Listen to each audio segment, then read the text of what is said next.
মাঝখান থেকে একজন সাহাবীকে বললেন, বা তুমি দাঁড়িয়ে যাও। আল্লাহর নবীর সাহাবী দাঁড়িয়ে গেলেন। নবীজি ডাক দিয়ে বললেন, আমার সাহাবীরে, আমি আল্লাহর নবীকে তোমাদেরকে নামাজের নিয়ম শিখাইনি। সাহাবী বললেন, ইয়া রাসূলুল্লাহ, অবশ্যই অবশ্যই আপনি আমাদেরকে নামাজের নিয়ম শিখিয়েছেন। আল্লাহর নবী বললেন, যদি নামাজের নিয়ম শিখাইয়া থাকি তাহলে বলো, রুকু থেকে যখন উঠে, রুকু থেকে উঠার পর আমি কি বলতে বলেছি? ইয়া রাসূলুল্লাহ, আমরা যখন রুকু থেকে উঠি, ইমাম সাহেব যখন সামিআল্লাহু লিমান হামিদা বলে ডাক দেয়, আমরা পড়ি রব্বানা লাকাল হামদ। ইয়া রাসূলুল্লাহ, আপনার আল্লাহর প্রশংসা করে আমরা ডাক দিই। নবীজি এবার জিজ্ঞেস করলেন, সাহাবীরে, যদি আমি রব্বানা লাকাল হামদ পড়ার জন্য শিখাইয়া থাকি তাহলে তুমি বলো, এই শব্দ ছাড়া আরো 4টা শব্দ কেন তুমি এখানে যোগ করে দিয়েছো, বাড়িয়েছো? সাহাবী ডাক দিয়ে বললেন, ইয়া রাসূলুল্লাহ, আমি যে 4টা শব্দ বাড়িয়েছি হুজুর আমার পাশের জন পর্যন্ত শুনে নাই, আপনি নবী কেমনে শুনেন? আমার নবী মুস্কি হাসি দিয়ে বুখারী শরীফের হাদিসে ঘোষণা দিলেন, ইন্নী আসমাউ মা লা তাসমাউন। ও আমার সাহাবীরা, সেটা অন্য কেউ শুনে না, সেটা আমি মদিনার নবীজি শুনি। আরেকটু বড় করে বলেন না সুবহানাল্লাহ, বলেন ইয়া রাসূলুল্লাহ। আমার নবী বলছেন, আমি শুনি।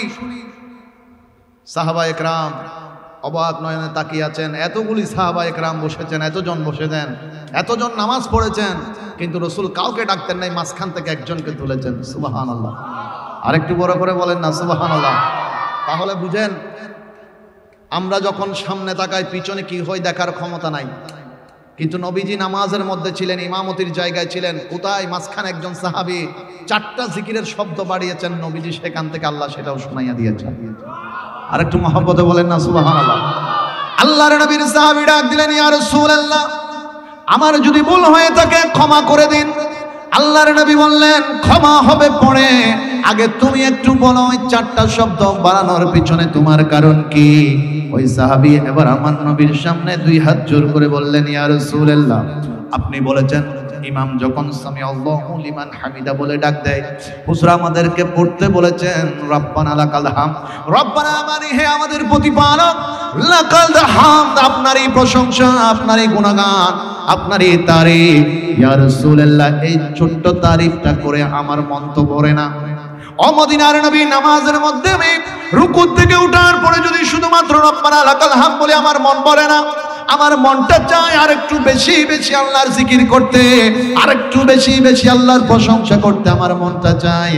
তাই আমি সেখানে যোগ করে দিয়েছি হামদান কাসীরান তাইয়িবান মুবারাকান ফি।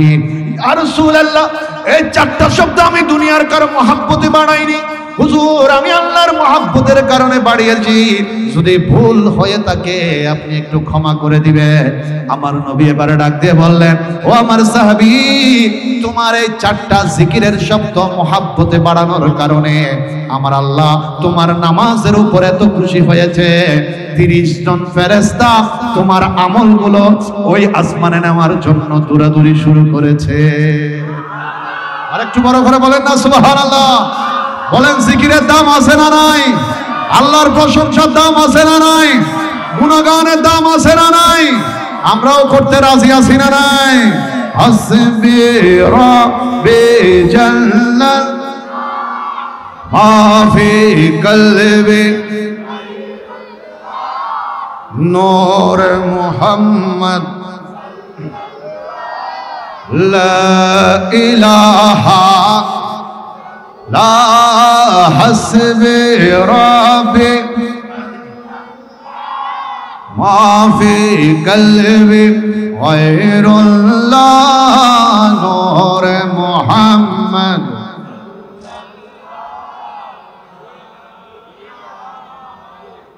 বড় করে একবার বলেন মারহাবা। মুআজ্জাজ হাজরিন, দেখেন এই যে মাহফিল উপলক্ষে বড় সুন্দর করে লাইটিং করা হয়েছে, কথা বলেন ঠিক কিনা? এই ছোট ছোট লাইটগুলো লাগানোর কারণে সুন্দর লাগছে নাকি অসুন্দর? সুন্দর। খুব খেয়াল করবেন, এই যে আমরা আল্লাহর বান্দা, এতে কোনো সন্দেহ নাই।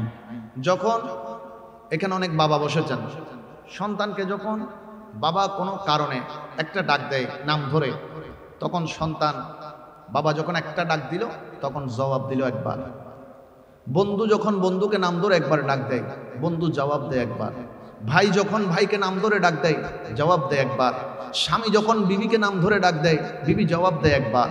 আমার কামলিওয়ালা রসুল বলছেন, উম্মত এমন মালিকের বান্দা তুমি, ওই মালিককে একবার মহব্বতে ডাক দাও। দুনিয়ার মানুষ তুমি একবারে ডাক দিলে একবারে জবাব দেয়। আল্লাহ তোমাকে এত ভালোবাসে বান্দা হিসেবে, তুমি ডাকবে একবার, মালিক ওই আল্লাহ তোমাকে জবাব দিবে 70 বার। এমন মালিকের বান্দা। হযরতে জিবরাইল আলাইহিস সালাম বলছেন, যেদিন ফেরাউন নীল নদে ডুবে যাচ্ছে, খুব মনোযোগ দিবেন কথাগুলো, যেদিন ফেরাউন নীল নদে ডুবে যাচ্ছে, আমি জিবরাইল দ্রুত গতিতে আমার বাড়ি সিদরাতুল মুনতাহা থেকে আমি নীল নদে ডুব দিলাম। দেওয়ার পর আমি নীল নদের মাটি নিয়ে ফেরাউনের মুখ ভর্তি করে দিলাম। কারণ আমার মনে হচ্ছিল হয়তো ডুবে যেতে যেতে পানির ভিতরে ডুবতে ডুবতে হয়তো ফেরাউন আল্লাহর কাছে ক্ষমা চেয়ে নিবে, আর আল্লাহও তো এত দয়াবান যে ফেরাউনকে মাফ করে দিবে। আমি জিবরাইল আমিন চাচ্ছিলাম যে ফেরাউন এত বড় গুনাহগার, এত বড় পাপী, নিজেকে খোদা দাবি করেছে, সে যেন ক্ষমা না পায়। আমি চাচ্ছিলাম সেজন্য তওবা করতে না পারে, আমি মুখে মাটি ঢুকিয়ে দিয়েছি, নীল নদের মাটি। আল্লাহ তখন জিবরাইলকে ডাক দিয়ে বললেন, জিবরাইল তুমি মাটি ঢুকিয়ে দিয়ে ফেরাউনের শুধু মুখটাকে বন্ধ করেছো। ফেরাউন ডুবে যাওয়ার সময় মুখে নয়, অন্তত শুধু যদি অন্তর দিয়ে যদি আল্লাহর কাছে, আমি আল্লাহর কাছে একবার ক্ষমা চেয়ে ফেলতো, আমি দয়াবান ওই আল্লাহ ওই ফেরাউনকে তখনও মাফ করে দিতাম। কতটুকু দয়াবান ওই মেহেরবান আল্লাহ, যে আল্লাহ পাকে ইবলিশের দোয়া পর্যন্ত ফিরিয়ে দেন নাই। সুবহানাল্লাহ বলবেন না? ইবলিসকে যখন আল্লাহ বলেন, আবা ওয়াস্তাকবারা ওয়া কানা মিনাল কাফিরিন, তুমি কাফের, সবচাইতে বড় কাফের, বের হয়ে যাও জান্নাত থেকে। ইবলিস বলল, আল্লাহ 6.5 লক্ষ বছর আপনার গোলামি করেছে, আপনাকে সেজদা দিয়েছি, বিনিময় লাগবে, আমার বিনিময় চাই। আল্লাহ ফিরাইয়া দেন নাই, বললেন কি লাগবে বলো। ইবলিস বলল, আল্লাহ আমাকে এমন ক্ষমতা দেন যাতে আপনার বান্দার শিরায় শিরায় আমি হাঁটতে পারি, চলতে পারি। 6.5 লক্ষ বছর আমি আপনার গুণগান করেছি, এটা বেনিফিট লাগবে আমার। আল্লাহ বললেন ঠিক আছে, দিলাম। এবার ইবলিস আল্লাহকে চ্যালেঞ্জ করে বসলো, আল্লাহ আপনি আমাকে এই ক্ষমতা দিয়ে বড় ভুল করেছেন। আল্লাহ বলছেন, আমি আল্লাহর কোনো ভুল নাই। আওয়াজটা আরেকটু বড় হবে না? আল্লাহর কোনো ভুল, আমার কোনো ভুল নাই। এবার ইবলিস বললেন, আল্লাহ আপনি জাহান্নাম বানিয়েছেন 7টা, জান্নাত বানিয়েছেন 8টা। জাহান্নাম বানিয়েছেন ঠিক আছে, এটা আমি মেনে নিতে পারলাম, তবে আপনি জান্নাত বানিয়েছেন, এই জান্নাত বানানোর কোনো প্রয়োজন ছিল না। আল্লাহ বললেন কেন? ইবলিস এবার চ্যালেঞ্জ করে বলছে, আল্লাহ আপনি আজকে থেকে আমাকে যে ক্ষমতা পাওয়ার দিয়েছেন আপনার বান্দার শিরায় শিরায় চলতে পারার, আল্লাহ আমি আপনার একটা বান্দাকেও জান্নাতে ঢুকতে দিব না, সবগুলাকে টানতে টানতে আমি জাহান্নামে নিয়ে যাব। সবগুলাকে এমন এমন আমল দুনিয়ার জমিনে করাবো যাতে তারা জাহান্নামী হয়ে যায় দুনিয়ায় থাকতে। রহমান ডাক দিয়ে বললেন, ইবলিস তোমাকে আমি ক্ষমতা দিয়েছি বড় ঠিক আছে, তবে তোমার ক্ষমতার চাইতে আমি আল্লাহর রহমত আরো বড়। তুমি আমার বান্দাকে 70 বছর ধোঁকা দিবে, গুনার কাজে লিপ্ত করবে, আমার বান্দা মওতের বিছানায় শুয়ে পড়বে, জবান বন্ধ হয়ে যাবে, তওবা করতে পারবে না, মনে মনে যদিও বলে আয় আল্লাহ তুমি মালিক ক্ষমা করে দাও, এই ইবলিস আমি ওই মুহূর্তে আমার বান্দাকে মাফ করে দিব। আল্লাহু আকবার, ইয়া রাসূলুল্লাহ। বলেন তাহলে ক্ষমা করার মালিককে। আওয়াজ বড় হবে, আরো বড়, মোহাম্মত আরেকবার। আল্লাহ আল্লাহ আল্লাহ লা ইলাহা হো আল্লাহ আল্লাহ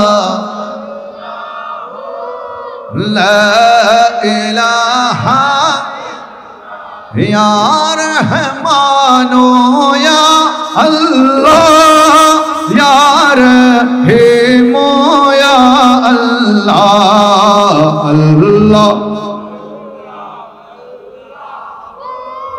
লা ইলাহা ও আল্লাহ আল্লাহ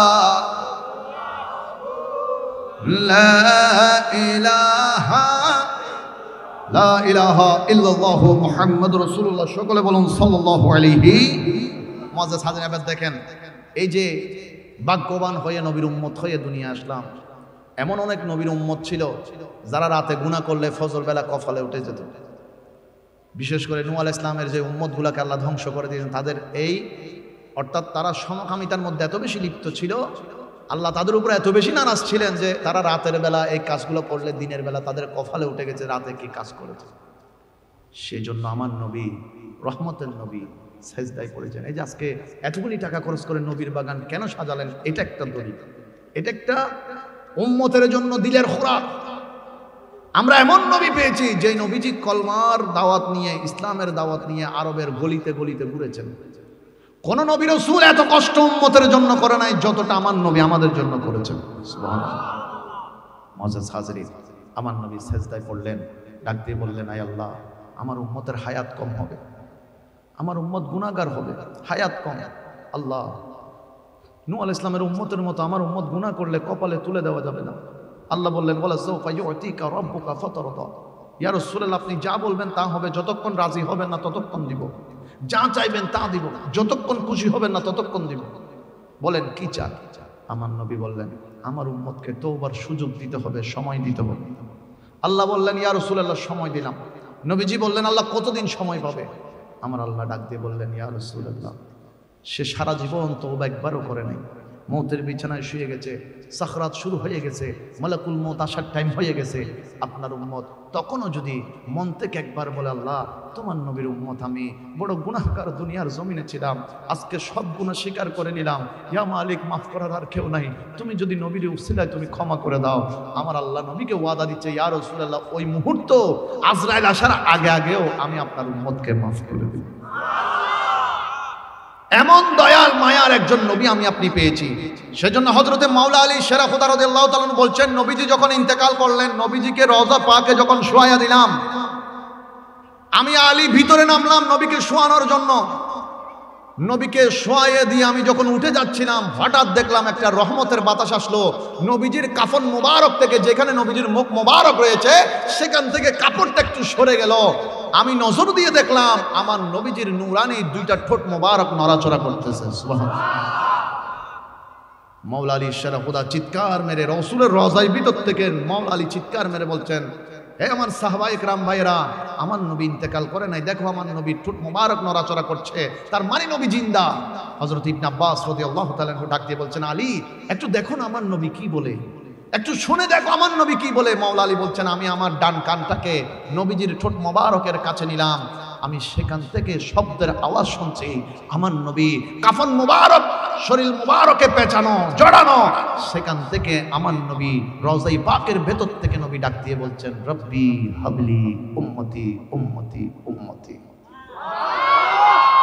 এমন নবী পেয়েছি আমি আপনি। দেখেন এবার মূল জায়গাটা বুঝেন, মুহাব্বত কি জিনিস। আল্লাহর নবীর কাছে হকের আয়াত নাজিল হলো।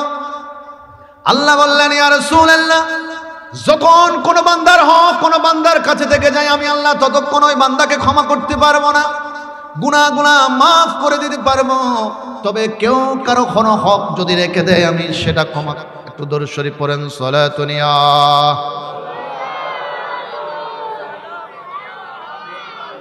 সালাতুন ইয়া রাসূলুল্লাহ আলাইকুম।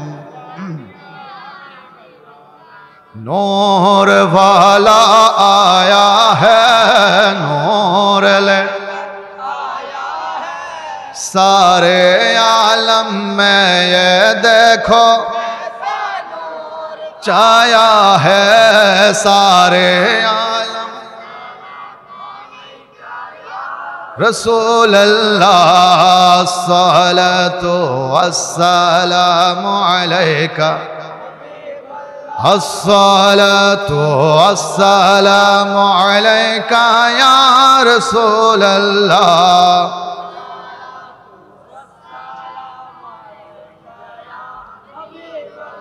इस तरफ जो नूर है तो उस तरफ भी नूर है, जर्रा जर्रा सब जहां का नूर से मामूर है। नूर वाला आया है, नूर लेकर सारे आलम में ये देखो चाया है अस्सलातु वस्सलामु अलैका अस्सलातु वस्सलामु अलैका या ला अस्सलातु वस्सलामु अलैका या माशाআল্লাহ। সামান্য এদিক সেদিক হতেই পারে, তাতে আমাদের মনোযোগ এদিক সেদিক নেওয়ার কোনো সুযোগ নাই। একটু মনোযোগ দিয়ে বসবেন, মহব্বতের আলোচনাটুকু মহব্বত দিয়ে শোনার চেষ্টা করবেন। যেটা আমি বলছিলাম মুআজ্জাজ হাজিরিন, আল্লাহ পাক বললেন আপনার উম্মতকে বলেন তারা যেন একে অন্যের হক আদায় করে। নবীজি সাহাবায়ে কেরামকে ডাক দিলেন, এ আমার সাহাবীরা, আল্লাহ বলেছেন হক আদায় করার জন্য।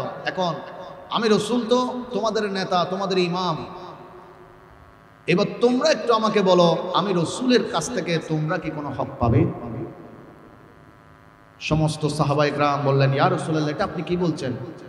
আপনি তো এমন ভাবে চলেছেন কোনোদিন কারো হক নষ্ট করেন নাই। আপনার থেকে তো আমরা নূরানী চরিত্র মোবারক শিখছি, আমরা আপনার পথেই চলছি।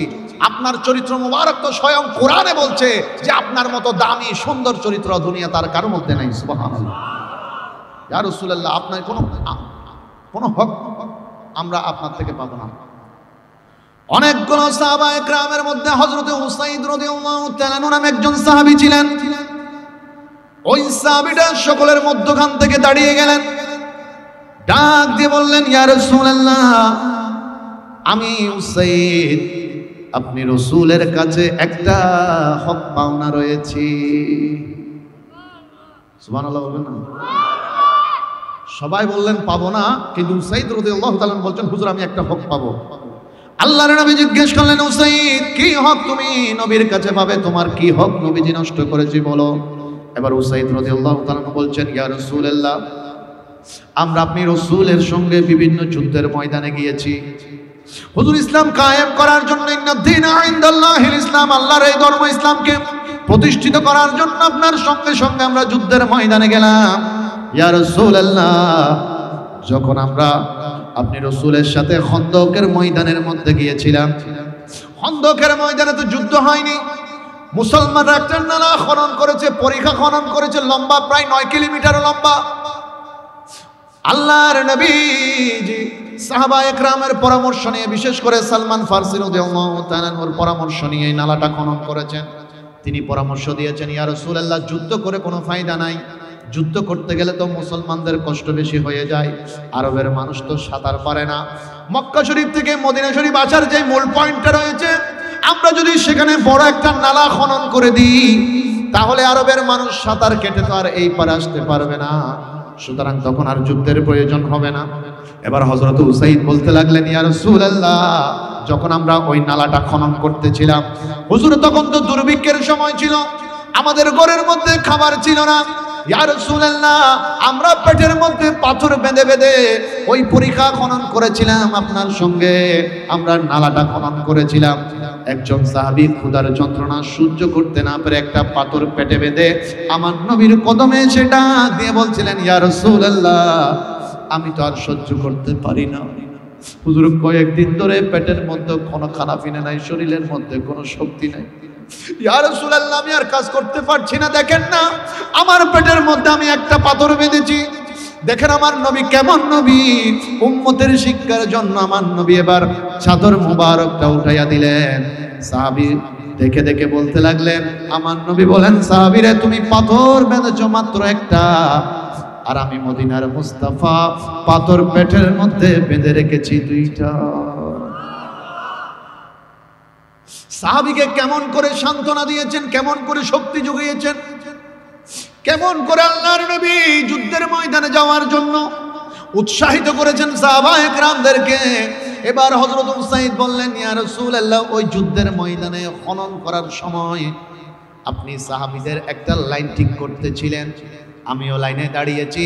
ইয়া রাসূলুল্লাহ, প্রায় 1000 সাহাবায়ে কেরামের লাইন সোজা করার সময় আমি লাইন থেকে একটু ছুটে যাওয়ার কারণে আপনার হাতের মধ্যে চিকন একটা খেজুরের ডাল ছিল, সেটা দিয়ে আপনি আমার পিঠের মধ্যে 2টা বাড়ি দিয়ে বলেছিলেন, এ উসাইদ তুমি লাইনের মধ্যে সুন্দর করে সোজা হয়ে দাঁড়িয়ে যাও। সুবহান।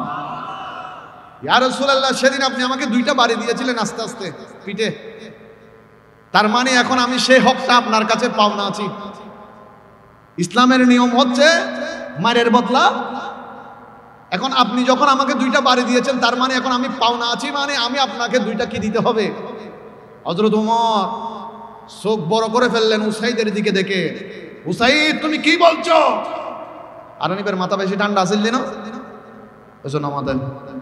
হযরত ওমরের মাথা ঠান্ডা না, ওমায় তারা তো হুজুর তো বেশি জানে দেশ গরম।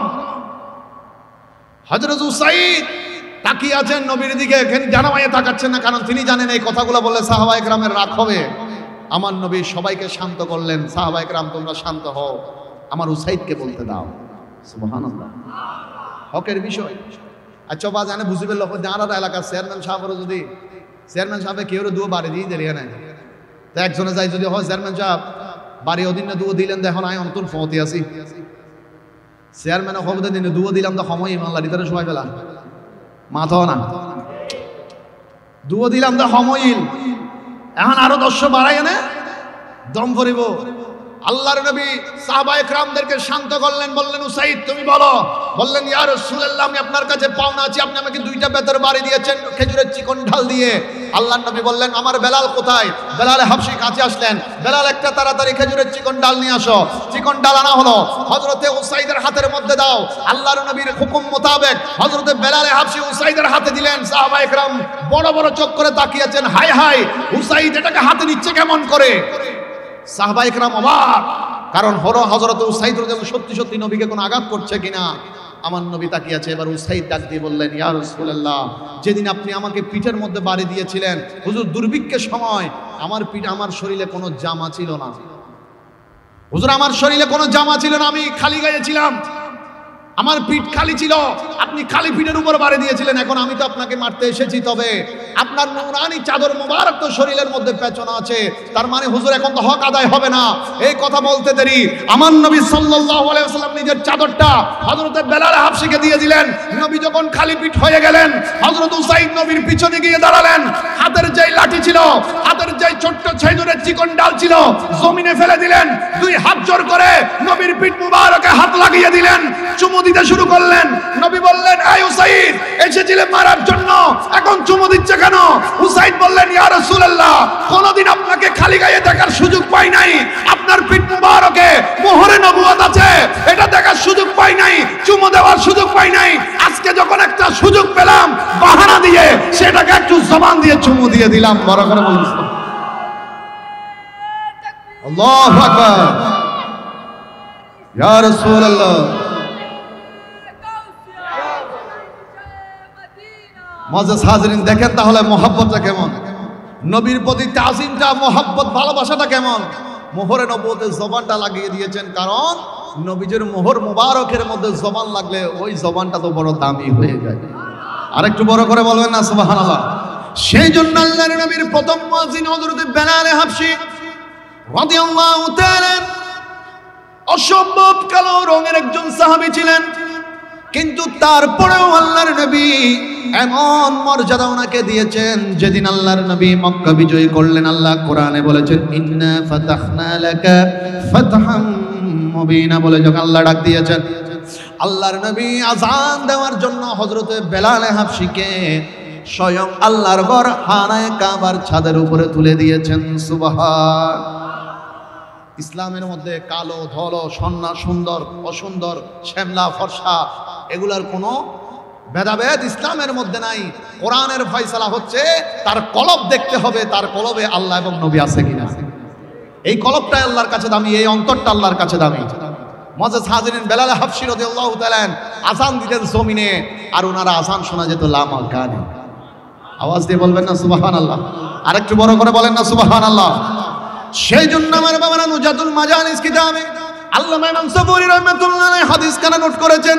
হযরত বেলাল হাবশীকে একজন এসে বললেন ও বেলাল তুমি কালো একজন সাহাবী, তোমার জবানটাও কালো, তবে বেলাল তুমি আজান না দিলে যে ফজর হয় না।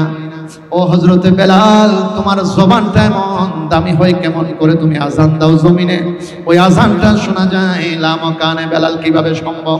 হযরতে বেলালে হাফসি ডাক দিয়ে বললেন, আমার সাহাবীরা ভাইয়েরা, দুনিয়ার জমিনে আমি বেলালের এই জবানের কোনো দাম ছিল না, তবে যখন থেকে কলমা পড়েছি, কলমা পড়ার পরে আমার এই কালো জবানটা দিয়ে আমি একদিন আমার দয়াল নবীজির নূরানি ওই কদম মোবারকের বৃদ্ধাঙ্গুল মোবারকটা চুষে দিয়েছিলাম। সেদিন থেকে আমার জিহ্বাটা আল্লাহর নবীর কদমের সঙ্গে লেগে গিয়েছিল। আল্লাহ আমার জবানে এমন পাওয়ার দিয়েছে, আমি আজান দিই জমিনে আর আমার আজান শোনা যায় লামকানে। আরেকটু বড় করে বলেন না সুবহানাল্লাহ, মোহাব্বতে বলেন ইয়া রাসূলুল্লাহ। সেই জন্য আশেক বড় সুন্দর বলেন, বিলাল তুঝ পর নিসারে যাও কে খুদ নবী নে তুঝে খরিদা, গোলাম হো তো গোলাম ऐसा मुनीब हो तो नबी के जैसा सारा दुनिया।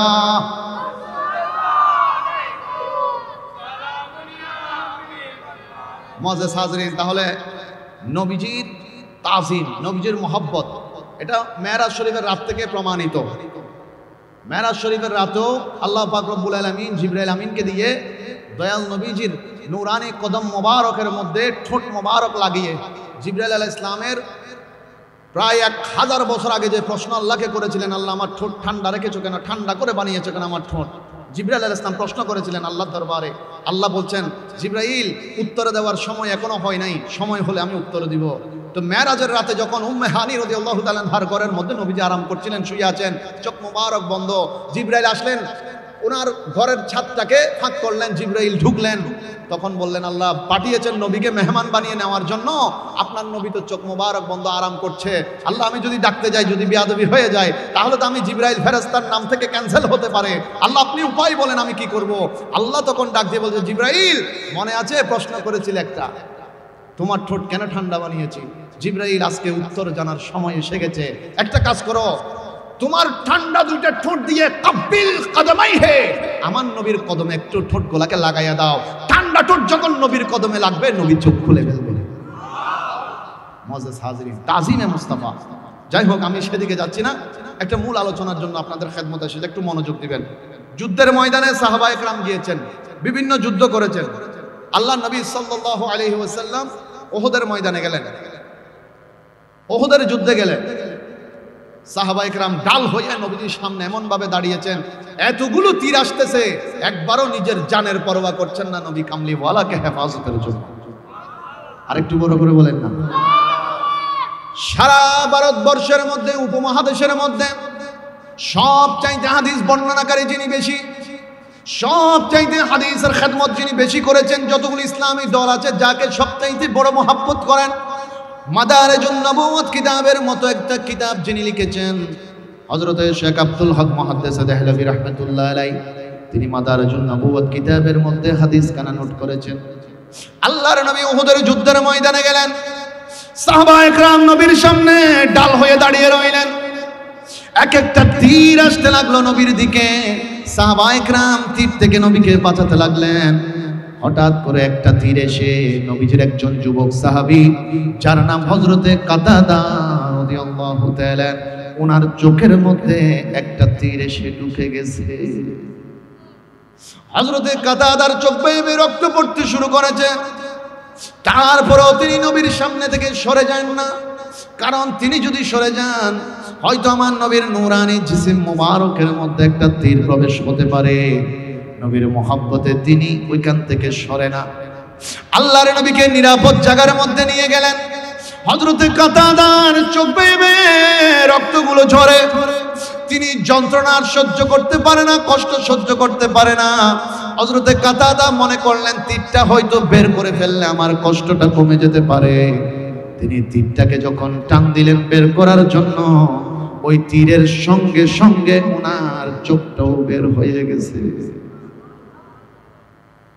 আল্লাহর নবীর দিকে সাহাবী দেখে আছেন, ঘরের মধ্যে নতুন মাত্র কয়েক মাসের বিবি রেখে এসেছেন।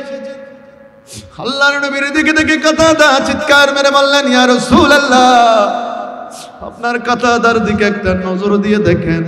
আপনার কাতাদা, আপনি রাসূলের মহব্বতে পড়ে নিজের চোখ কোরবান করে দিয়েছি। আমার নবী কাতাদার দিকে দেখলেন আর বললেন, ও কাতাদা, তোমার এই কুরবানিতে আমি নবী বড় খুশি হয়েছি। আর নবী খুশি হলে তো আল্লাহ খুশি, তাতে কোনো সন্দেহ নাই। হযরতে কাতাদা আমার নবীর দিকে তাকিয়ে একটা আরজ করে বললেন, ইয়া রাসূলুল্লাহ, আমার নতুন বিবি ঘরের মধ্যে রেখে এসেছি, বড় সুন্দর চেহারা নিয়ে আমি এসেছিলাম। ইয়া রাসূলুল্লাহ, আমি যদি শহীদ হয়ে যাই উহুদের ময়দানে বড় খুশনসিব, তবে ও নবী, আমি যদি শহীদ না হই, শুধুমাত্র গাজী হয়ে যদি আমি ঘরে ফিরে যাই, বিবির থেকে হয়তো চোখ একটা না থাকার কারণে আমাকে দেখতে বিশ্রী হতে পারে। হুজুর, আমার বিবির চোখ আমাকে বিশ্রী লাগতে পারে। আল্লাহর নবী বললেন, কাতাদা, বলো তাহলে এখন কি করব? হযরতে কাতাদার একই বিশ্বাস দেখেন নবীর প্রতি। কাতাদা ডাক দিয়ে বললেন, ইয়া রাসূলুল্লাহ, আমি চাই সেই নবীর জন্য আমার চোখটাকে কোরবান দিলাম, আল্লাহর নবী আমাকে সেই চোখটা আবারও ফিরাইয়া দিবে। আরেকটু বড় করে বলবেন না? মহব্বতের আওয়াজে বলেন না সুবহানাল্লাহ। ইয়া রাসূলুল্লাহ, আমি চাচ্ছি আপনি আমাকে চোখটাকে ফিরাইয়া দিবেন। যে চোখ নবীর জন্য আমি কোরবান দিয়েছি, আমার বিশ্বাস নবী চাইলে সেটা আমাকে ফিরাইয়া দিতে পারে। সুবহানাল্লাহ। আপনারা বলেন, দেওয়ার ক্ষমতা আছে? আওয়াজটা ছোট হয়ে গেল যে, আরো বড় করে বলেন না। এই ক্ষমতা নবীকে দান করার মালিক কে? বদরের ময়দানে খেয়াল করেন না, বুখারী শরীফের হাদিস। বদরের ময়দানে যুদ্ধ চলছে, সাহাবায়ে কেরাম ৩১৩ জন, আর কাফেরের সংখ্যা ১,০০০। সাহাবায়ে কেরামের কাছে তলোয়ার পর্যন্ত নাই ভালো করে। আল্লাহ এবং নবীর উপর এমন বিশ্বাস ছিল, খাজুরের গাছের ঠেল নিয়ে নিয়ে ঢাল নিয়ে নিয়ে তারা যুদ্ধের ময়দানে চলে গিয়েছেন। সুবহানাল্লাহ। অবাজে গাছের ঠেল উল্লয় তলোয়ার আল্লাহ পারিব না? তারপর আল্লাহর এবং নবীর বিশ্বাস হন। হযরতে ওয়াকাশা রাদিয়াল্লাহু তাআলা তিনি বলছেন, আমি যুদ্ধ করছিলাম, হঠাৎ করে কাফেরের এক আঘাতে, তলোয়ারের আঘাতে আমার তলোয়ার ভেঙে গেল। আমি ডানা বাইয়ে নজর দিলাম, কাফের তার তলোয়ার ধরেছে, এইভাবে আমাকে এখনই আঘাত করবে। আমি ডানা বাইয়ে দেখে কাউকে পেলাম না, আমি একটা চিৎকার মেরে বললাম, ইয়া রাসূলুল্লাহ, আমাকে হেফাজত করুন। হযরতে ওয়াকাশা রাদিয়াল্লাহু তাআলা, বুখারী শরীফের হাদিস, তিনি বলছেন, আমি ইয়া রাসূলুল্লাহ বলে ডাক দিয়েছি। নবীর সামনে খেজুরের চিকন ঢাল ছিল, নবী সেটা তুলে আমার দিকে ছুড়ে মারলেন। আমি ওয়াকাশা সেটাকে হাতে নিতে ধরি, সঙ্গে সঙ্গে সেটা রূপার তলোয়ার হয়ে গেছে। সেটার নাম দেওয়া হয়েছে আউন। আউন মানে সাহায্য। কার পক্ষ থেকে? আল্লাহ এবং নবীর পক্ষ থেকে। রূপার তলোয়ার হয়েছে একটা খেজুরের ডাল। তো এটাই তো আল্লাহ পাক রব্বুল আলামিন মহব্বতের পরিচয় তো যুগে যুগে এইভাবে নবী এবং রাসূলের মাধ্যমে দিয়েছেন। সুবহানাল্লাহ। হযরতে কাতাদা বললেন, ইয়া রাসূলুল্লাহ, এই দুইটা জিনিস আপনার কদমে কোরবান, আমার জানও কোরবান, চোখও কোরবান। তবে ইয়া রাসূলুল্লাহ, আমি যদি জান কোরবান না হয় ঘরের মধ্যে যাই, হুজুর দেখতে তো একটা চোখ যখন চোখের জায়গার মধ্যে নাই, মানুষ তো যেমন সাধারণ ভাষায় মানুষ বলে কানা, ইয়া রাসূলুল্লাহ দেখতে তো বড় বিশ্রী লাগবে। নতুন বিবি যদি চেহারাটা দেখে মুখটা ফিরাইয়া নাই, ইয়া রাসূলুল্লাহ আমার তো খারাপ লাগবে। ও মদিনার নবী, আমার মনের আশা আপনি আমার চোখটাকে আগের জায়গায় ঠিক করে দিবেন, ফিট করে দিবেন। আল্লাহর নবী আমার কাতাদাকে বললেন, কাতাদা, তোমার চোখটা নবীর হাত মুবারকের মধ্যে দাও। কাতাদা নবীজির হাত মুবারকে চোখটা দিলেন। আমার নবী দুই হাত এইভাবে বাড়িয়ে দিলেন নবীজির বাম হাতে চোখটা, আর এই সামনের ডান হাতটা নবী এইভাবে কাতাদার দিকে বাড়িয়ে দিলেন। বললেন, কাতাদা, নবীর জন্য মহাব্বতে নিজের চোখটাকে কোরবান করার কারণে আল্লাহ এত খুশি হয়েছে, তোমার জন্য জান্নাতের সুসংবাদ এসেছে। আরেকটু বড় করে সুবহানাল্লাহ। কাতাদা, তোমার ওই জান্নাতটা নবীর ডান হাতে আছে, আর তোমার চোখটাকে আমি বাম হাতের মধ্যে নিলাম। ও কাতাদা, এই দুইটা জিনিস আমার দুই হাতের মধ্যে আছে, দুইটা থেকে তুমি একটা নিবে নাও। জান্নাত চাইলে জান্নাতটা নাও, আর চোখ যদি প্রয়োজন হয় তুমি চোখটা নাও। কাতাদা আমার নবীর দিকে তাকাইয়া হযরতে কাতাদা নবীর দিকে দেখে দেখে বললেন, ইয়া রাসূলুল্লাহ, আমি যেটাই চাই কি সেটাই দিবেন? আল্লাহর নবী বললেন, যেটাই চাও সেটাই দিব, চোখ চাইলে চোখ দিব, জান্নাত চাইলে জান্নাত দিব। কাতাদা বললেন, ইয়া রাসূলুল্লাহ, আমার জান্নাতটাও আপনার হাতে, আমার চোখটাও তো আপনার হাতে। ও মদিনার রাসূল, আমি কাতাদার মনের বিশ্বাস, যেই নবী আমি যেটা চাই সেটা দিতে পারে, ওই নবী ইচ্ছা করলে তো আমি কাতাদাকে দুটোটা একসাথেও দিতে পারে। ইয়া রাসূলুল্লাহ, দুটোটা যে আপনার হাত মুবারকে, আপনি চাইলে তো দুটোটাই দিয়ে দিতে পারেন। নবীজি উত্তরটাতে এত খুশি হলেন, ওই উহুদের ময়দানে আমার দয়াল নবী একটা মুস্কি হাসি দিলেন। আর একটু বড় করে বলেন না সুবহানাল্লাহ। নবীজি বললেন, কাতাদা যাও, জান্নাতের সুসংবাদ দিলাম। এবার নবীজি হাত মোবারকের মধ্যে, বাম হাত মোবারকে চোখটা আছে, কাছে আসো কাতাদা। কাতাদা কাছে গেলেন, আরো কাছে আসো, কাছে গেলেন। নবীজির একটু থুতু মোবারক হাত মোবারকে নিয়ে আল্লাহর নবী ওই চোখটাকে মালিশ করতে শুরু করলেন। আর একটু বড় করে বলেন না সুবহানাল্লাহ। আওয়াজই একখানা খেয়াল করুন, এই যে আমরা যদি এভাবে হাতে একটু করে নিজের থুতুগুলা নিয়ে হাতের মধ্যে এভাবে একটু ঘষা দিয়ে একটু করে নাকে লাগাই, সুগন্ধ হবে না দুর্গন্ধ হবে? আওয়াজ আলাদা বলছো না, কিন্তু সুগন্ধ ভালো না হওয়ার মধ্যে 3 ইঞ্চি উড়ি। এই যে আমাদের ঘাম, খুশবো না বাস? বাস। এই যে রাতের বেলা মাশাআল্লাহ এখন মোটামুটি খেলাধুলা চলে, দিনের বেলাও চলে। তো যখন খেলাধুলা শেষ করে দুই বন্ধু পুকুর পাড়ে কিংবা ফেবের ঘোরায় গেল মুখ ধোয়ার জন্য, ভিতরের গেঞ্জিটা ভিজা, এই ঘামের ভিতরের এই ভিজা গেঞ্জিটা যদি এক বন্ধু আরেক বন্ধুর নাকের উপর ধরে, বন্ধু হবে তোর রথদার গজব তুই কি দিলি দি, যে জিনিস ধরিল ওটা তো নিত্য গন্ধ বেশি আরো। আমার আপনার ঘাম, আমার আপনার তুতু, এগুলা দুর্গন্ধময়। রসুলে পাকের ঘাম মোবারক মেশক আম্বরের চাইতে মশক। এই বিষয়ে প্রায় 150টার উপরে হাদিস আছে, 150টার উপরে বিভিন্ন হাদিস গ্রন্থে রসুলে পাকের ঘাম মোবারকের বিষয়ে। বদরের ময়দানে যুদ্ধ থেকে আসার সময় সাহাবায়ে কেরাম পানির পিপাসায় কাতর হলেন। একটা কূপ দেখে 2-3 জন ঝাঁপ দিলেন পানি খাওয়ার জন্য। তৃষ্ণায় এত অস্থির, খোস কেটে জমি, অর্থাৎ ওই কূপের ভেতর থেকে নাকের কাছাকাছি নিলেন পানি খাওয়ার জন্য, দুর্গন্ধের জন্য মুখে দিতে পারেন নাই। নবী উপর থেকে তাকিয়ে আছেন, বললেন সাহাবীরা খাওয়া গেছে? বলে ইয়া রাসূলুল্লাহ, এত দুর্গন্ধ পানিগুলো খেতে পারিনি। আল্লাহর নবী উপর থেকে একটু থুতু মুবারক ফেললেন, ওই পানিতে পড়তে দেরি সাহাবায়ে কেরাম বললেন ওয়াল্লাহি তাআল্লাহি বিল্লাহি, আল্লাহর কসম, নবীর থুতু মুবারক পানিতে লাগতে দেরি নষ্ট পানি মিষ্টি পানি হয়ে গেছে। এত দামি ওই নবী। তো নবীজির তুতু মুবারক দিয়ে হযরতে কাতাদার চোখটাকে মালিশ করতে শুরু করলেন। হযরতে কাতাদার চোখকে মালিশ করার পরে আল্লাহর নবী কাতাদাকে কাছে নিলেন। দয়াল নবীজির ডান হাত মুবারকে কাতাদার চোখ বরাবর ওই জায়গার মধ্যে আবারও চোখটাকে বসাইয়া দিলেন। আমার নবী বসানোর পরে এবার ডাক দিয়ে বললেন, কাতাদা, আস্তে আস্তে তোমার চোখটা খোলার চেষ্টা করো। হযরতে কাতাদা চোখটাকে খোলার চেষ্টা করলেন।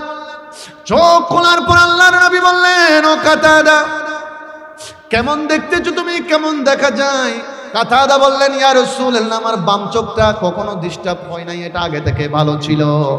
তবে আপনি রসুলের থুতু মুবারক লাগিয়ে দেওয়ার কারণে আমার এই নষ্ট চোখ যে এখন বসাইয়া দিলেন, আগের ভালো চোখের চাইতে আমার এই খারাপ চোখটা দিয়ে আরো বেশি দেখতেছি।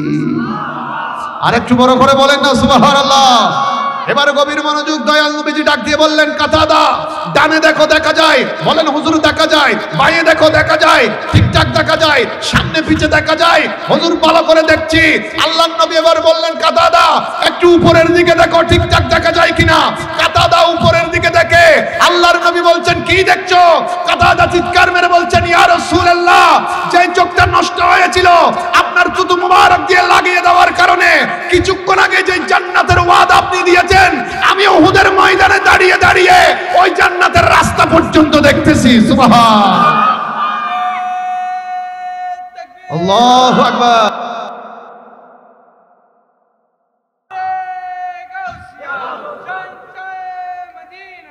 মুআজ্জিজ হাজিরিন বলেন, নবীর থুতু মুবারকের ক্ষমতা আছে না নাই? পাওয়ার আছে না নাই? এই দাম বাড়িয়ে দিয়েছেন কে? নবীকে এই বাদশাহী দান করেছেন কে? মারহাবা মারহাবা নূর নবীজি, মারহাবা মারহাবা মারহাবা প্রিয় নবী, মারহাবা মারহাবা মারহাবা নূর নবীজি, মারহাবা মারহাবা প্রিয় নবী, মারহাবা জিন্দা নবী। 12 সূর্যের তাপ পড়িবে হাসরের দিনে, আপনি বিনে আমাদের কে ছায়া দিবে কে? ঠিক না? উম্মতেরি কন্ডারি, উম্মতেরি কন্ডারি নবী মুস্তাফা, মারহাবা মারহাবা প্রিয় নবী, মারহাবা মারহাবা মারহাবা নূর নবীজি, মারহাবা মারহাবা। বড় করে একবার বলেন মারহাবা। সালাতুনিয়া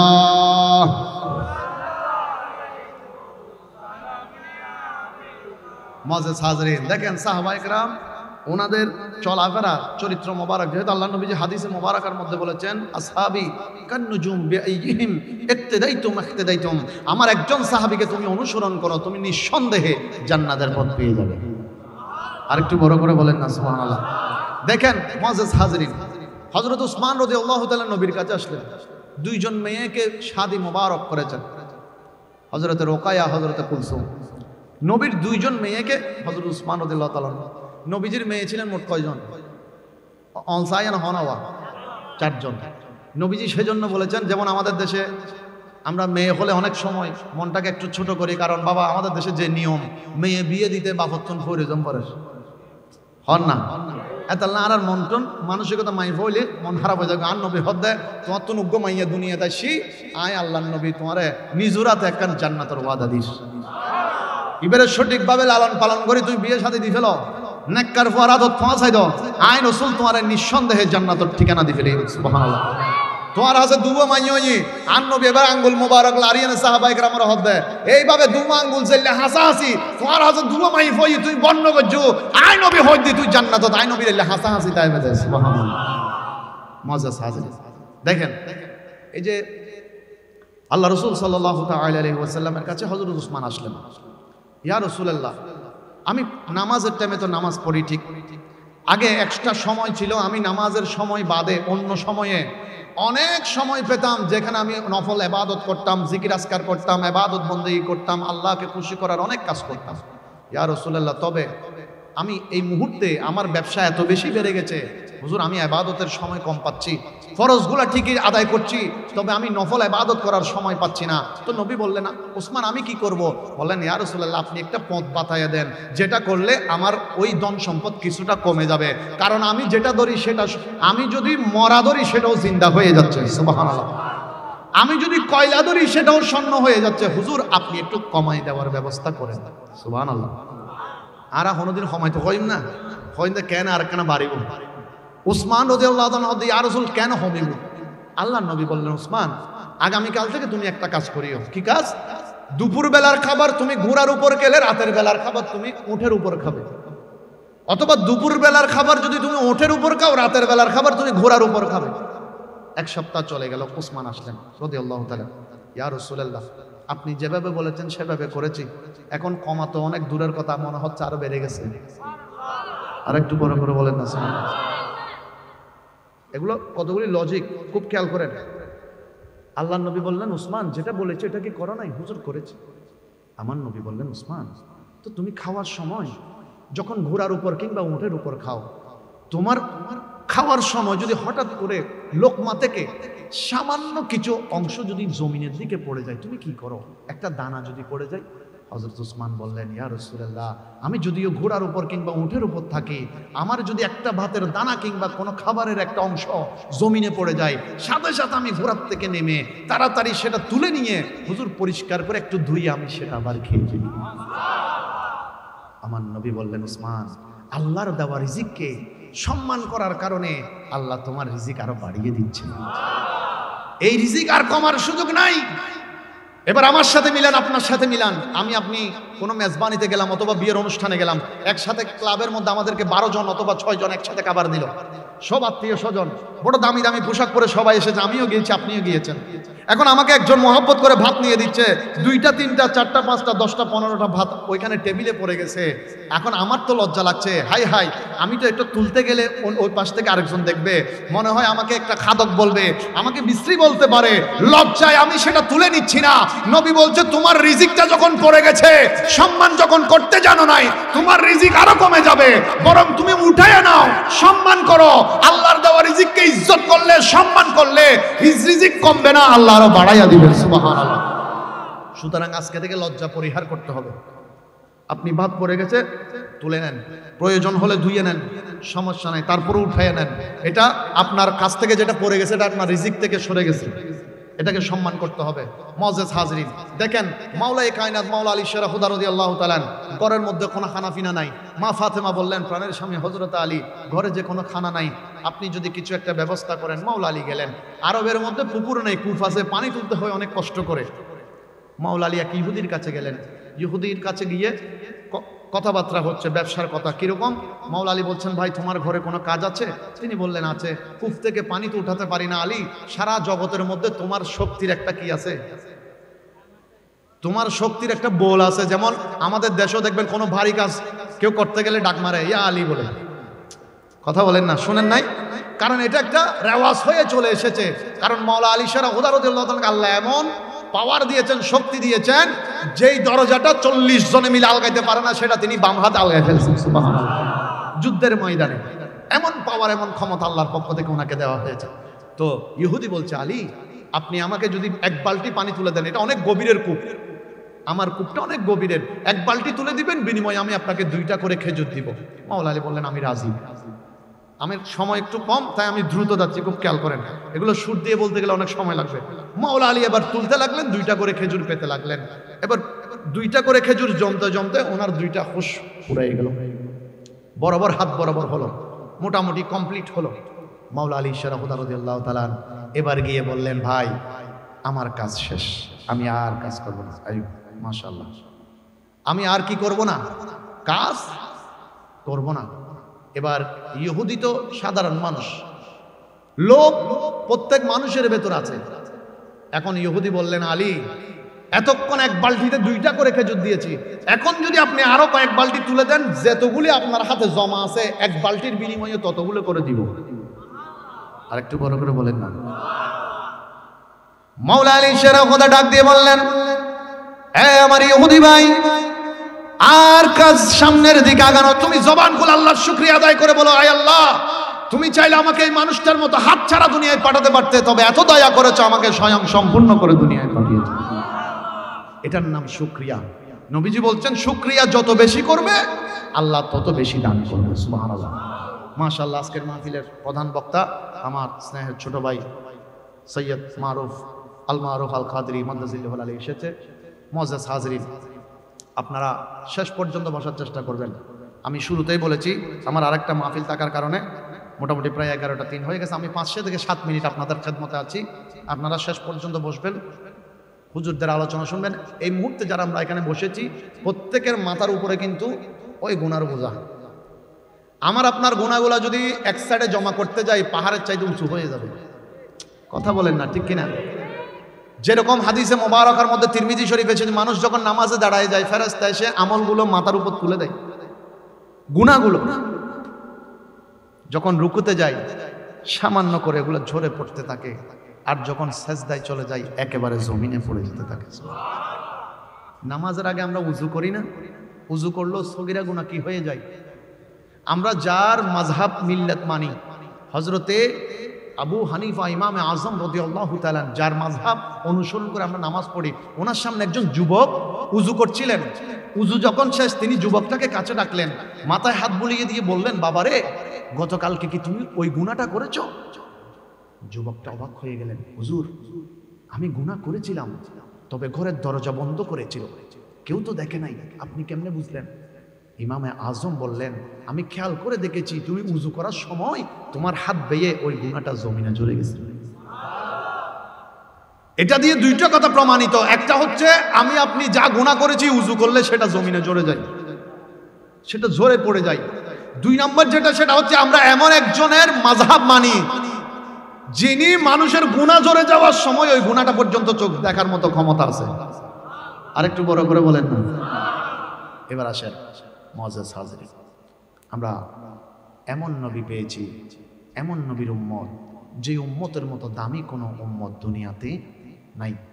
আমরা যারা এখানে, যেহেতু দুইটা মিডিয়ার ভাই আছেন, আমি ওনাদেরকে সাথে নিয়ে ছোট্ট দুইটা কথা বলতে চাই খুবই সহজ ভাষায়।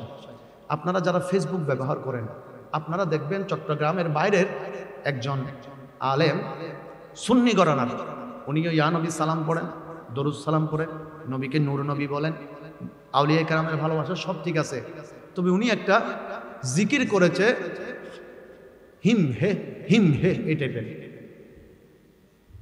বোঝজনে ফেসবুকে হদে হিম হে হর না ডিম দে হর, হদে বুঝিতে না পারলাম। হিম হে বলছে না ডিম দে বলতেছে, এটা তো বোঝা যাচ্ছে না।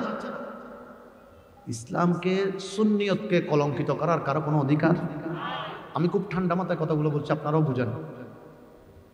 হিম হে বলতে কোনো জিকির নাই। আল্লাহর ওলিগণ যে জিকির আমাদেরকে শিখিয়েছেন, ওই জিকির হচ্ছে আল্লাহু আল্লাহু আল্লাহু, অথবা আল্লাহ আল্লাহ আল্লাহ, লা ইলাহা ইল্লাল্লাহ লা ইলাহা ইল্লাল্লাহ। শুধু জিকির করলে হবে না, আমরা এখন দেখি রং তামাশা জিকির চলে, কথা বলেন না? চট্টগ্রামের বাইরে বিশেষ করে এই রং তামাশার অনেক জিকির চলে, ভিতরে কত রকমের কথা যে তারা ঢুকাইয়া দেয়। এদিকে আল্লাহ আল্লাহ জিকির চলে, ভিতরে তারা কতগুলি কালাম টাইপের কথা বলতে থাকে। ওইখানে তারা বলছে এটা অলির শান বলছে। আমি বলছি যেখানে জিকির হবে সেখানে শুধু লা ইলাহা ইল্লাল্লাহ চললে লা ইলাহা ইল্লাল্লাহ চলবে, জিকির হলে শুধু জিকিরই চলতে থাকবে। বারিয়া দরবার শরীফের, আমি আমাদের দরবারের কথা বলছি, আমাদের দরবারের আলা হযরত শাহজি বারি দাদাজান কেবলা আলম জিকিরের ভেতরে জিকির করার সময় কোনোদিন অন্য কোনো ওয়ার্ড, অন্য কোনো শব্দ তিনি ঢুকান নাই। জিকির মানে শুধু জিকির চলেছে। জিকিরের পরে মুরাকাবা হবে, মুশাহাদা হবে, অতীত জীবনের গুনাহগুলা আল্লাহর কাছে ক্ষমা চাইতে হবে। সুবহানাল্লাহ। এগুলো একটা নিয়ম আছে, তরতিব আছে, চোখ বন্ধ করে জিকির করতে হবে। এখন হিম হে হোক ডিম দে হোক এই সমস্ত জিকির করে মানুষের ঈমান নষ্ট করার সময় আমি এই কথাগুলো বলতাম না। আমি এটা বলার পিছনে কারণ হচ্ছে একটা, অনেকে যুক্তি দিতে পারেন হুজুর ফোন করে বলেন না, ফোন করে বলার সময় নেই, এখন ফোন করে বলার আর টাইম না। কারণ তিনি ফেসবুকে এমনভাবে এই জিনিসটাকে ভাইরাল হয়ে গেছে, মানুষ সুন্নি আলেমদেরকে বকাঝকা করতেছে, মন্দ বলতেছে, খারাপ বলছে। এখন এমন এক মুহূর্ত হয়ে গেছে, উনি আবার নতুন করে লাইভে এসে তিনি বলতেছে এটা নাকি খুলুসিয়তের একটা জিকির। এই জিকিরটাকে মানে ওনার নামে যেটা জিকির, এটাকে তিনি আবার নতুন করে কি দিতে চাচ্ছেন, মানে মানুষের কাছে গ্রহণযোগ্যতা পাওয়ার জন্য কিছু আবল তাবল কথা বলতে চাচ্ছেন। আমি বলি হিম হে বা হিম হে এরকম কোন জিকির দুনিয়ার জমিনে আছে বলে আমার মনে হয় না। নতুন করে জিকিরের কোনো নিয়ম মানুষকে শেখানোর কোনো সুযোগ নাই। হয়তো আল্লাহু শিখান, লা ইলাহা ইল্লাল্লাহ শিখান, আল্লাহু আকবার শিখান, আল্লাহ আল্লাহ এগুলো শিখান। এগুলো শুধু শিখাইলে হবে না, এগুলোর তরতিব আছে। আপনার জিকিরের শেষ যেটা, যেমন আল্লাহু, হু শব্দের জিকিরটা আপনার চাপটা দিতে হবে এনে কলবের মধ্যে। এই যে রসুল পাক বলেছেন বাম দুধের 2 আঙ্গুল নিচে একটা কলব মাংসের টুকরা আছে, এটার নাম কলব। তোমার পুরো শরীর অপবিত্র, কিন্তু তোমার কলবটা আল্লাহ জিকির করতে করতে মুনাব্বার হয়েছে, নূরানি হয়েছে, তার মানে তুমি আপাদমস্তক পবিত্র হয়ে গেছো। সুবহানাল্লাহ। মওতের বিছানায় তুমি দুনিয়াবি খারাপ কথা বলতে বলতে তোমার জবান অপবিত্র হয়ে গেছে, জবানে কলমা পড়তে পারো না। নবীজি বলছেন আল্লাহ তোমার কলবটাকে যদি জিকিরের মাধ্যমে মুনাব্বার করে তাকে, নূরানি করে তাকে, তোমার এই কলবটা ওই মওতের বিছানায় নিজে নিজে কলমা পড়তে শুরু করে দিবে। কলবের পাওয়ার আছে, এটা বাম দুধের 2 আঙ্গুল নিচে কলবের অবস্থান। সেজন্য যে কোনো জিকিরের জরবটা মানে প্রহারটা, শক্তিটা আপনি ওখানে প্রয়োগ করবেন। আল্লাহ হু, হু যে টান দিবেন, এটাকে চাপ দিবেন কলবের মধ্যে। আপনি যেমন কামারের দোকানে গেলে যখন কোনো জিনিসকে ওই আগুন দিয়ে যখন জরব করা হয়, আঘাত করা হয়, ওই আঘাত আঘাতে কি হয়ে যায়, এটা আস্তে আস্তে পরিষ্কার হতে থাকে, দাঁড়ালো হতে থাকে, দাও বটি ছুরি যে যা বানায় তা হতে থাকে। ঠিক নবীজি বুঝাচ্ছেন তোমার জরব যখন, এই আঘাতটা যখন তুমি কলবে মারতে থাকবে, আল্লাহু আল্লাহু লা ইলাহা ইল্লাল্লাহ। এভাবে যখন জিকিরের আপনি শব্দগুলোকে এই কলবের উপর যখন প্রহার করতে থাকবেন, এক একটা আঘাতে আপনার কলবের ময়লাগুলো দূর হতে থাকবে। এগুলো না শিখাই হিম দে, ডিম দে, মিম দে, কিম দে, ইন শিখে এগুলো শিখায় কোনো ফায়দা নাই বাবা। শুনতে খারাপ লাগতে পারে, তবে সুন্নিয়ত রক্ষা করা উচিত। এগুলা করে রং তামাশা করে পুরো সুন্নিয়তকে 12টা বাজাই দিছে, পুরা 12টা। এখন মানুষ ওই প্রশ্নগুলো কিন্তু আমাদেরকেই করে, প্রশ্নগুলো আমাদেরকেই করে। তাই জিকির হবে জিকিরের নিয়মে, জিকির হবে চোখ বন্ধ থাকবে, জিকির হবে খুলুসিয়তের সাথে, বড় আদবের সাথে, বিনয়ের সাথে। বিনয় যেখানে বেশি, আল্লাহর রহমত সেখানে বেশি। আমার শেষ কথা, একটা হাদিস আপনাদের খেদমতে রাখবো। আল্লাহ পাক মুহাব্বতে সবাইকে শোনার তৌফিক দান করুন। আর একটু বড় করে বলেন না, দুরূদ শরীফ পড়েন। সালাতুন ইয়া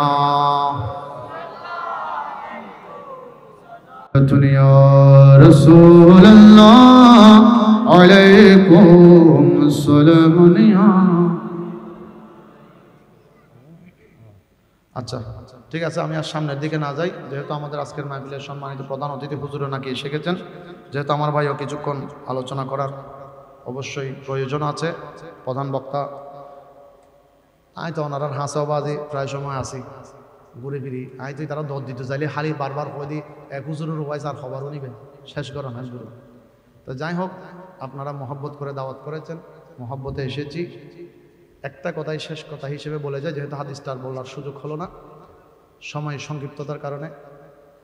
কোনো দিন যতদিন আল্লাহ হায়াত রাখে, কেউ আমরা যারা বসে, আমি সহ ছোট বড়, চলতে ফিরতে হাঁটতে বসতে জবান দিয়ে, চলাফেরা দিয়ে, কথাবার্তা দিয়ে, আচার আচরণ দিয়ে আল্লাহ এবং নবীর শানে কোনো বেয়াদবি করার কোনো সুযোগ, এটা একদম ক্লিয়ার কাট, একেবারে সহজ কথা। এখানে আমি যদি, আপনি যদি নামাজ আল্লাহ দিয়েছেন, নবীকে আল্লাহকে ভালোবেসে যদি নামাজে দাঁড়াতে পারি, এই নামাজটা আল্লাহর কাছে দামি। সুবহানাল্লাহ। আল্লাহ এবং নবীর ভালোবাসা অন্তরে নিয়ে রোজা রাখতে পারি, এই রোজাটা দামি। হজ যাকাত দামি আল্লাহ এবং নবীর ভালোবাসার কারণে। আল্লাহ বুঝার তৌফিক দান করুক, আমিন। মুআজ্জাজ হাজিরিন, হযরতে মাওলা আলী শাহ হুদা রাদিয়াল্লাহু তাআলা রাসূল পাক সাল্লাল্লাহু তাআলা আলাইহি ওয়াসাল্লামের মেয়ের জামাই হযরতে মা ফাতেমাতুজ জাহরা রাদিয়াল্লাহু তাআলা আনহার স্বামী। এই হাদিসটা বলে শেষ করে দিই, 1 মিনিটে শেষ। মাওলা আলী শাহ হুদার ঘরের মধ্যে ছোট্ট দুইজন বাচ্চা, একজন হযরত ইমামে হাসান আর একজন হযরত ইমামে হুসাইন। আমাদের ঘরের মধ্যে যখন ছোট বাচ্চা থাকে, আমরা মা বাবারা গভীর রাতে কোনো কাজকর্ম করলে একেবারে চুপি চুপি করি, কথা বলেন ঠিক কিনা? সাথে কোনো বাচ্চা কাচ্চার ঘুমের ডিস্টার্ব না হয়, কারণ একবার উঠে গেলে তাদের ঘুম শেষ। হযরত মাওলা আলী গভীর রাতে আসতেন ইসলামের দাওয়াত দিয়ে ঘরের মধ্যে। আজকে অনেক মা বোনেরা আমার কথাগুলো শুনছেন, তাই আমার 1 মিনিটের একটা হাদিস মা বোনদের খেদমতে। হযরত মাওলা আলী গভীর রাতে ঘরের দরজায় এসে ছোট্ট করে করে 2টা আওয়াজ করতেন, টক টক করে 2টা শব্দ দিতেন। দরজায় শব্দ করতে দেরি, হযরতে মা ফাতেমা দরজা খুলতে দেরি হতো না।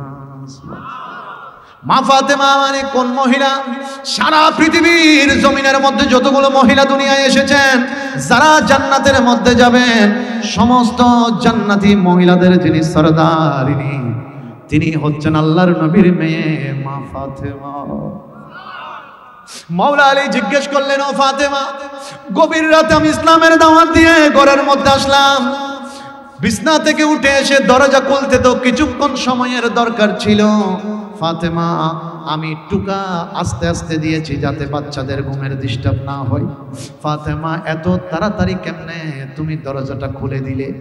মা ফাতেমা হযরত আলীকে বললেন, ও প্রাণের স্বামী হযরত আলী, যেদিন আল্লাহর নবী ঘর থেকে আমি আপনার ঘরে আসতেছিলাম, আল্লাহর নবীজি নূরের নবীজি আমাকে বুকের মধ্যে নিয়ে মুখের মধ্যে হাত বুলিয়ে বলেছিলেন, ফাতেমা, হে আমার কলিজার টুকরা মেয়ে, আলীর ঘরের মধ্যে তুমি যাচ্ছ। আমার আলী বড় কষ্ট করে ইসলামের জন্য। ফাতেমা, আমার আলী যেন গভীর রাতে ইসলামের দাওয়াত দিয়ে ঘরে আসলে যেন বেশিক্ষণ ঘরের দরজায় দাঁড়িয়ে থাকতে না হয়। ফাতেমা, তুমি খেয়াল রাখবে।